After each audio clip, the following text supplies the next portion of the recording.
Hello art lovers, this video was filmed back in January, I think it was, when we had a big snowstorm. If you want to skip the snow fort building that we did, then just go to 1 minute 23 seconds and get right into the soapstone stuff. Oh, it's very bright.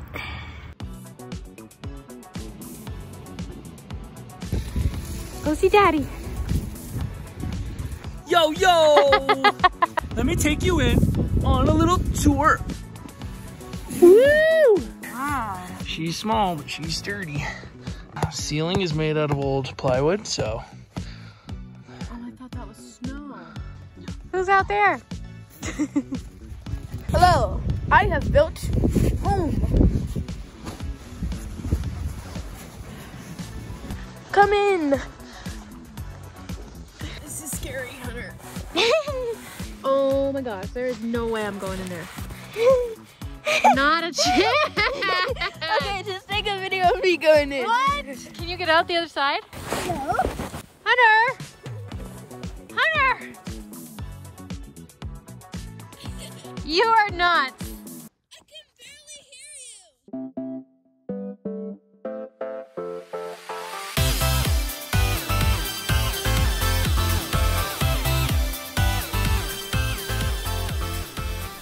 Hey everybody, so here I have my soapstone piece, and it was kind of a scrap piece, so I was trying to figure out how I was gonna do this. I wanted to make a soapstone bust, like the head and shoulders of a woman. So I started by marking out the line that I was gonna cut, and then I just went right at it with the Dremel tool. And let me tell you, this was very messy. So if you're gonna try carving soapstone, just be prepared for a ton of the powder. Here I get kind of confused with my line. So I'm like, wait, what? It's like, oh, there's the corner. Okay. So I had to wear a mask. I had to wear protective goggles, especially because of the rotary tool.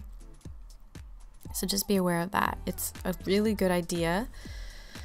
So I sawed the bottom off pretty smooth, except for one little ridge there.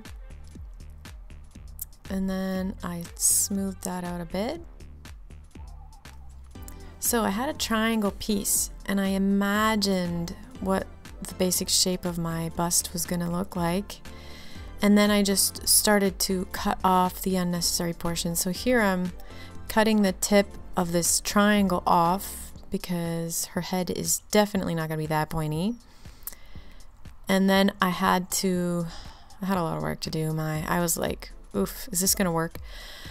But it did, with a lot of patience. This video, a lot of it is sped up, but I try to include a few real-time clips so that you get a feel for how very much time this takes. You just have to be prepared. But the soapstone carves really nicely. I was really happy about that. Like, you get a lot of progress, but not a lot at the same time. So here I decided to go in with the handheld tool. This thing is just like a piece of metal with like teeth on it. It's a little rusty, but it worked. It actually makes quite a bit of progress. And this was my first time really carving something out of soapstone, so I was just getting a feel for it still. But I liked it, and I'll probably carve it again. Carve with soapstone again. So this made it a lot quicker to actually start getting the rounded shape of the girl's head. So here's a little bit of real time. This is the speed I was going, and trying to be careful to not saw my skin. So it's kind of difficult sometimes when you're working with something so tiny. And then I got a little sidetracked, and then I'm like, no, I gotta get back to this difficult work of blocking out her head where the roundness of her head is. So I knew there was going to be hair flowing down in the back, And I knew that the face was going to be rounded, obviously. So this is just a rough shape. And then I went in with the rotary tool again. Trying to find where her chin would be. And it's funny when you do this. It's like you're removing a bunch of stone off of your sculpture. It's funny to think of it that way, but like she was inside the whole time, you know. Like she wasn't, I carved her, but I mean, she was at the same time. So there's the hairline, or the beginning of the hairline. Everything is rough at this point. This tool was very encouraging though. When I started using this one, I was like, oh, progress, you know. The rotary tool throws the dust around a lot. So actually my whole lap was covered after I did this. I wore an apron to protect my clothing, and I had to vacuum the floor after. Here in my office, it is a wooden floor, so that wasn't too bad. It would be different if it was carpet, maybe. So now you're sort of starting to see a face appear. So there's her, the bridge of her nose. Looks like a caveman, or it looks like the Sphinx at this point. So I'm just finding the shape little by little. Remember, this is taking a lot longer than it looks like. I'm going very slow in reality. And then once I found where her chin was, I just dug right in.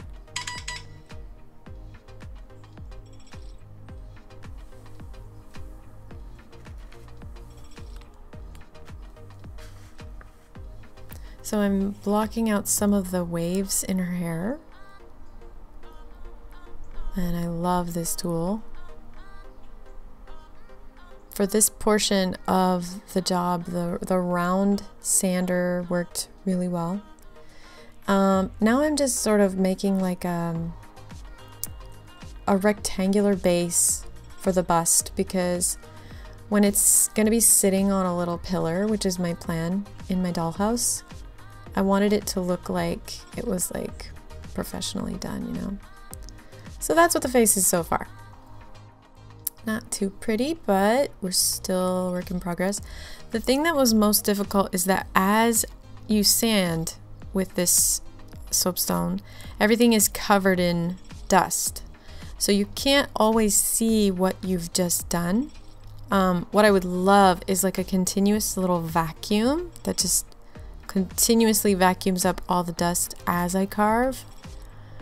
But I didn't have one of those, so the dust was just sort of pooling, and I kept dumping it off and tapping it, and then that gave me a pretty good view of what was going on. So deeper crevices under where the hair is gonna go, under the chin. And then I switched tools again to something for the flat areas. And this worked pretty good. I used this one quite a bit.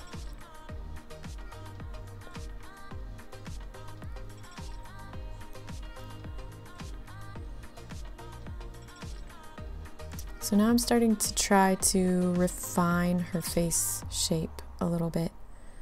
And this is bit by bit. I'm telling you, like, be patient, because if you take off too much at once, you're not going to be happy.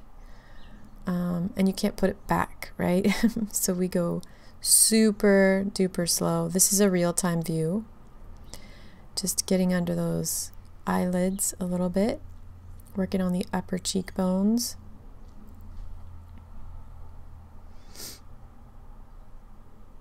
Around the nose.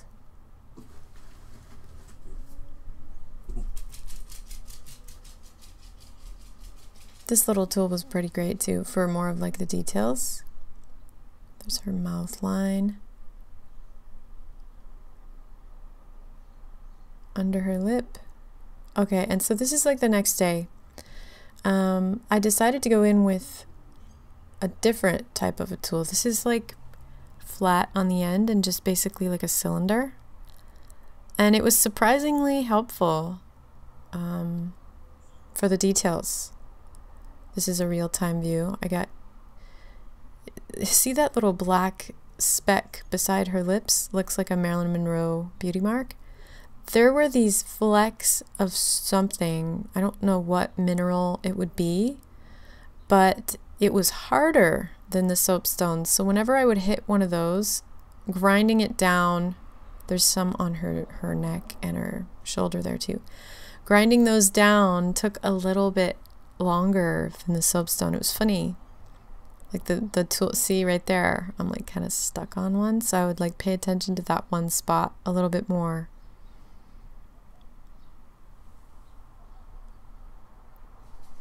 So now more details. Working on the part. The hair was fun, but actually something happened, and it's part of the reason why I haven't posted an art club video in a while. And there's the progress I made.